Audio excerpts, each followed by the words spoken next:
walking by videotaping. I'm sitting out here having my tea. Let it here. I did find something though that is going to. Well, it's going to be a fun one to present. I've been up all night organizing, getting things prepared because we're gonna have to move soon, and I want everything to be organized and ready when I go. Yeah. God. Anyway, what I was gonna talk about was I wanted to enlighten everyone on my condition and what it is and what it does and why I have been speaking up for myself and my child. Because my child also exhibits all the symptoms and is getting tested in October because unfortunately with a lot of referrals to other specialists, it can take months up to years to get an appointment. I once waited 4 months, 3 or 4 months to get into a gastroenterologist, and that I got messed up. That was the day after my mom died, I believe. Anyway, um, so it's called Ehlers Danlos Syndrome. And what it is your body has a hard time producing collagen, and you need collagen to support your joints, your muscles, your bones, the fascia, which holds all of it together. Um, and when your body doesn't create it properly, then it affects how your muscles and bones and joints are held together through the fascia. Okay, so it can cause all different kinds of symptoms and comorbidities. It's a genetic condition, and it usually runs in families. And I think it ran through mine, and no one knew what was going on with any of it. I believe it's on my mother's side of the family. So if anybody needs to maybe know some things or look into things, it took me 14 years to get a proper diagnosis of it because I had problems all my life. Um,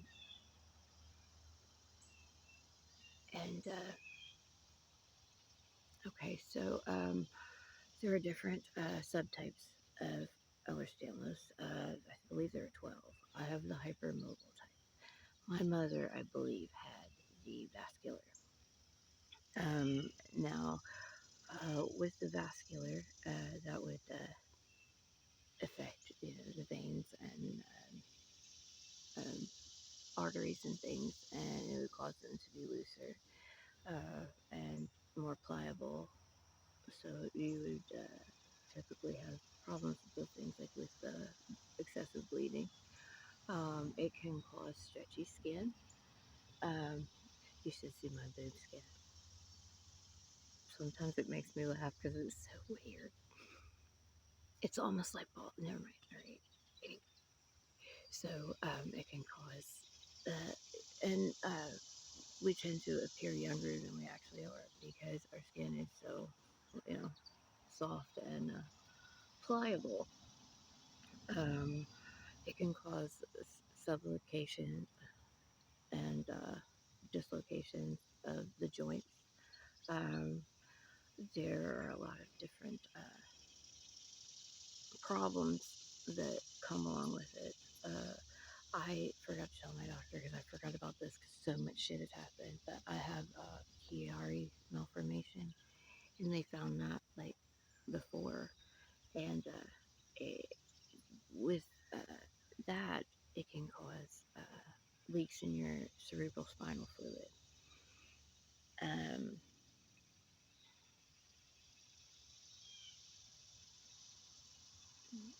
there's a lot of a lot of hormone imbalances, gut problems. You see gastroparesis a lot with it, which is like a slowing down of the process of digestion. And so yeah, you experience everything from nausea to blockages to constipation, diarrhea to just, it's just, and you never know. You never know. Never gonna, be able to predict which one you're gonna feel that day. Um, it's a serious illness. It can also cause problems with how your body.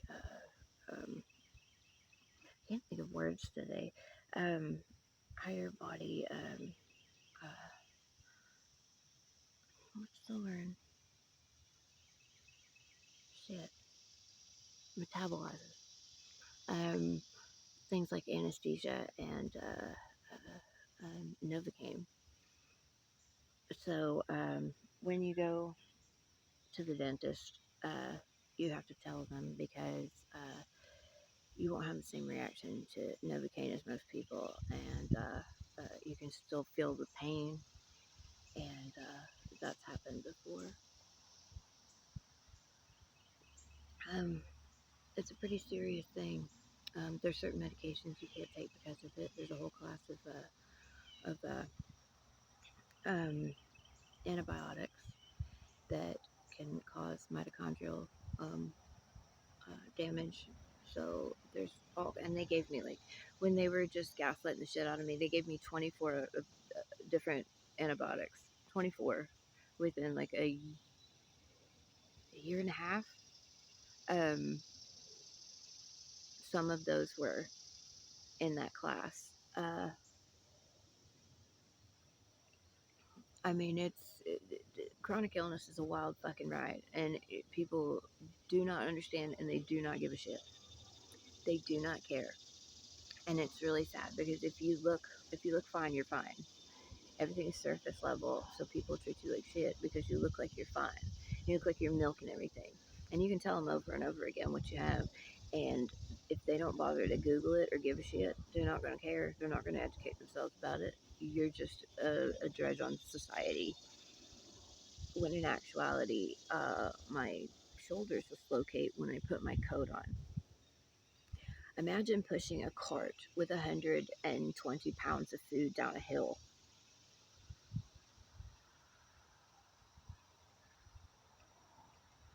I got stuck on the concrete, and almost I had to get in front of it, and I almost ran myself over, and it probably would have killed me.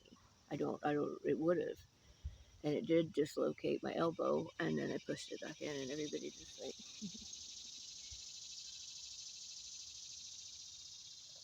it is. I can't believe how just ridiculously and unnecessarily cruel, but whatever. Um, my kid has it too. And we find out in October for sure, but it's a given. And the health thing is an issue. It is. We can't help it, and we deserve, just because it isn't the same situation as everybody else. Because we had such a hard time getting out because everybody was like intimate partner violence. What, your own family can't do it to you? If you're your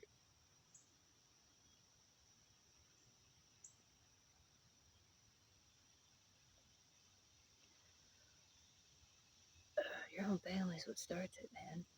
It's what starts that cycle of finding the right one over and over and over. But anyway, I digress. That's not about my condition.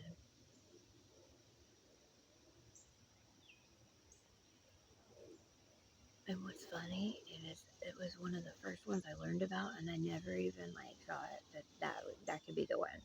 But one time I was watching an episode of Grey's Anatomy, and and and she said, because I was studying all the different. Do you know how many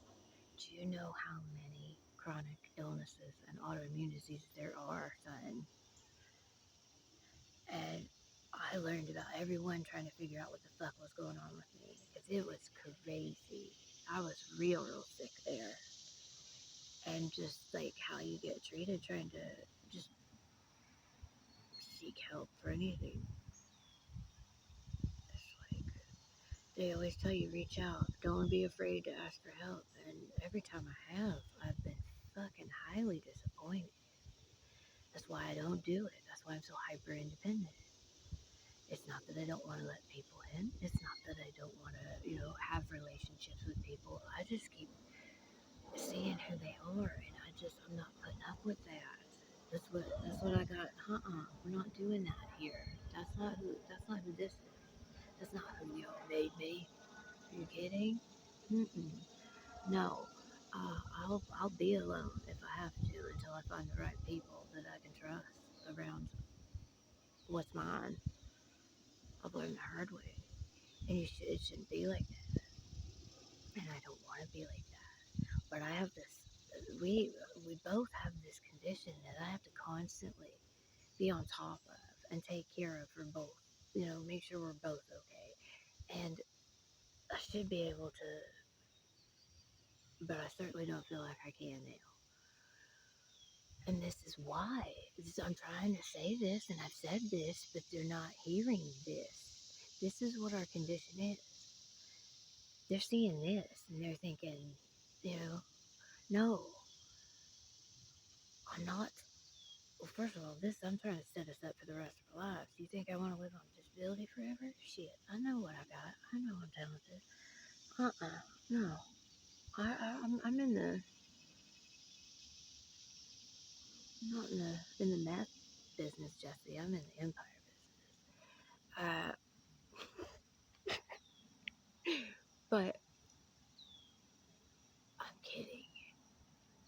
What I'm saying is that we all deserve to be treated fairly and appropriately. And this has just been the most excruciating nightmare. Because I think about all of these comorbidities, right? And I have to keep that in my head and watch for things that are happening with both of us. And also put up with all this drama bullshit and also wreck my body constantly. So I can't keep it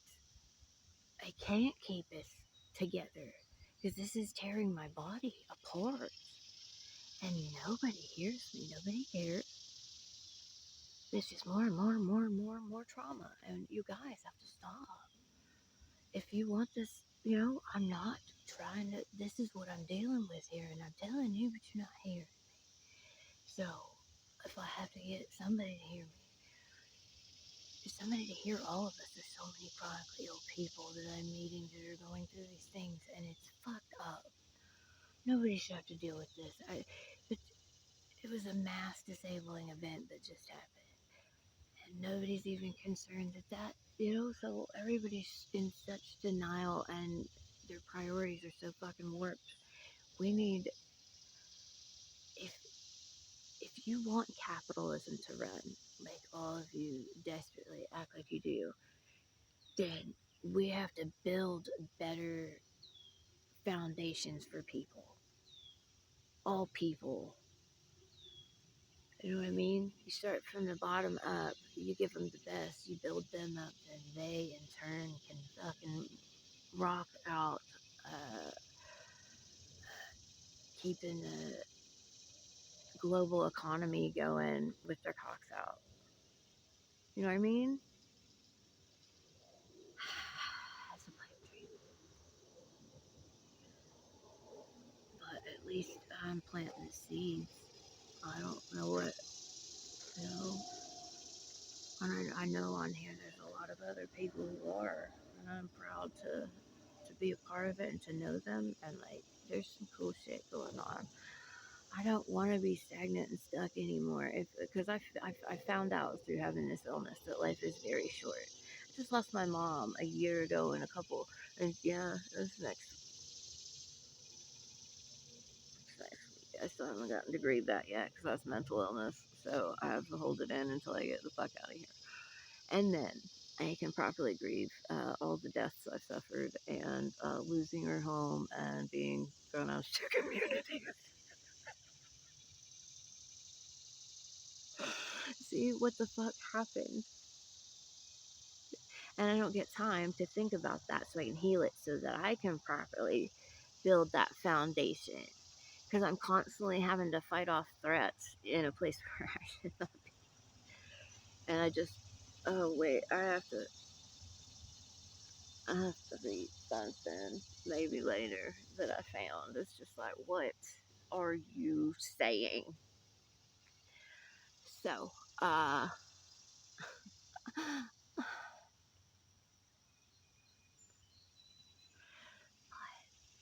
it's okay. We're gonna be fine. I just have to pull back from energy sometimes when there's too many cooks and it's too confusing and it's not helping me. Sorry. I gotta do what helps me and my kid. That's it. That's what's important to me. Everybody else comes second, and their opinions and their judgments and what the fuck ever. If you aren't gonna help, then please stay the fuck out of the way. Because I'm gonna help myself and I'm gonna help my kid. Period.